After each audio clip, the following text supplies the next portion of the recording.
ایک نوجوان لڑکا ہے جس کا نام ابو کرصافہ ہے، بکریاں چراتا ہے اور اپنی خالہ کے ہاں قیام پذیر ہے۔ تو ایک دن اس نے حضور کو دیکھ لیا اور خوش قسمتی کے حضور نے بھی اسے دیکھ لیا۔ تیری پہلی نظر کا وار توبہ، دل اب تک دعائیں دے رہا ہے۔ تو اب اس کو سب بکریاں بھول گئی، وہ بکریاں لاتا ہے اور چراگاہ میں چھوڑتا ہے اور آ کے حضور کی مجلس میں بیٹھ جاتا ہے۔ ایک دن خالہ کو پتہ چل گیا کہ یہ تو سارا دن وہاں بیٹھا رہتا ہے، تو اس نے سختی سے منع کر دیا کہ تم وہاں نہیں جاؤ گے۔ اب ایک دن تو کاٹا، دو دن کاٹے، لیکن برداشت نہیں ہوتا۔ آ کے اپنی ماں کو اور خالہ کو بٹھا کے ابو کرصافہ کہنے لگے، نوجوان لڑکا ہے، کہ میں تمہاری بات مان لیتا ہوں، نہیں جاؤں گا، لیکن ایک بات تم میری مان لو۔ انہوں نے کہا کیا؟ کہا ایک بار تم میرے ساتھ چلو تو صحیح، اس کے بعد اگر تم نے روکا تو رک جاؤں گا، ایک بار تم نے میرے ساتھ جانا ہے۔ انہوں نے کہا ٹھیک ہے، ہم چلے جاتے ہیں۔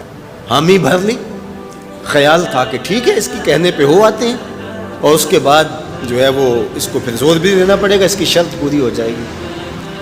اب ابو کرصافہ اپنی ماں کو، اپنی خالہ کو لے کر حضور کی دہلیز پہ پہنچا۔ کچھ دیر بیٹھے اور واپس چلے تو اسے بے چینی تھی کہ اب یہ کیا بولتے ہیں، چونکہ اس کا مستقبل بھی اس پہ لگا ہوا تھا۔ اب اس کے دل کی دھڑکنیں تھم رہی ہیں کہ پتہ نہیں میری ماں کیا بولتی ہے، میری خالہ کیا بولتی ہے۔ تو ابو کرصافہ کی خالہ نے بول کے کہا ما رأینا مثل ھذا الرجل، زندگی میں ایسا سونا بندہ دیکھا ہی نہیں۔ لکھاں لوگ آئے زمانے تے، محبوب خدا جہا کوئی نہیں۔ لکھاں لوگ آئے زمانے تے، محبوب خدا جہا کوئی نہیں۔ لکھاں سونے بن بن بہندے نے، او دی خاک پا جہا کوئی نہیں، او دی خاک پا جہا۔ اور اعظم چشتی مرحوم ساری زندگی حیرت میں گزار دیتے ہیں اور لکھتے ہیں کہ سمجھا نہیں ہنوز میرا عشق بے ثبات، سمجھا نہیں ہنوز میرا عشق بے ثبات۔ تو کائنات حسن ہے یا حسن کائنات؟ تو کائنات حسن ہے یا حسن کائنات؟ احسن وجہن، ابو کرصافہ کتنا سونا چہرہ تھا، کتنا سونا چہرہ تھا۔ ولا انقا ثوبن، اور جتنے سونے کپڑے تھے اتنے سونے کپڑے بھی کسی کو پہنے ہوئے نہیں دیکھا۔ اور تیسری بات فرمایا ولا الینا کلامن، جتنی میٹھی باتیں کرتا تھا، شہد ٹپکتا تھا اس کے لہجے سے۔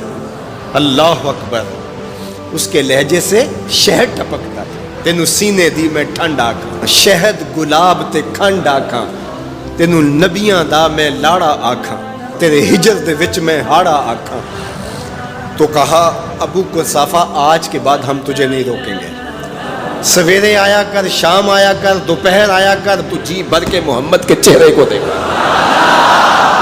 مکھ چند بدر شاہ، متھے چمک دی لاٹ نورانی، کالی زلف تے اکھ، مخمور اکھیں ہن مد بھریاں، دو ابرو کوس مثال دسن، دو ابرو کوس جیتی نوک مجا دے تیر چھٹن، لباں سرخ آنکھاں کے لال یمن، چٹے دند موتی دیاں ہن کریاں۔ سبحان اللہ ما اجمل کا، ما احسن کا، ما اکمل کا۔ کتھے مہر علی، کتھے تیری ثنا، مشتاق اکھیں کتھے جا لڑی۔ اللہ اکبر۔ ابو کرصافہ کی خالہ پہلے تو وہ کہتی تھی جاتا کیوں ہے، اب اس کی اپنی کہانی۔ سودا لینے کے لیے بازار گئے، ہاتھ اس کے بکے جس کے خریدار گئے۔ اللہ اکبر۔ کہا کہ اتنا سونا کلام کرنے والا بھی میں نے آج تک نہیں دیکھا۔ پھر کہا ابو کرصافہ کیا کہوں، لگتا تھا اس کے چہرے میں سورج گھوم رہا ہے، ایسا حسین تھا، ایسا سونا تھا۔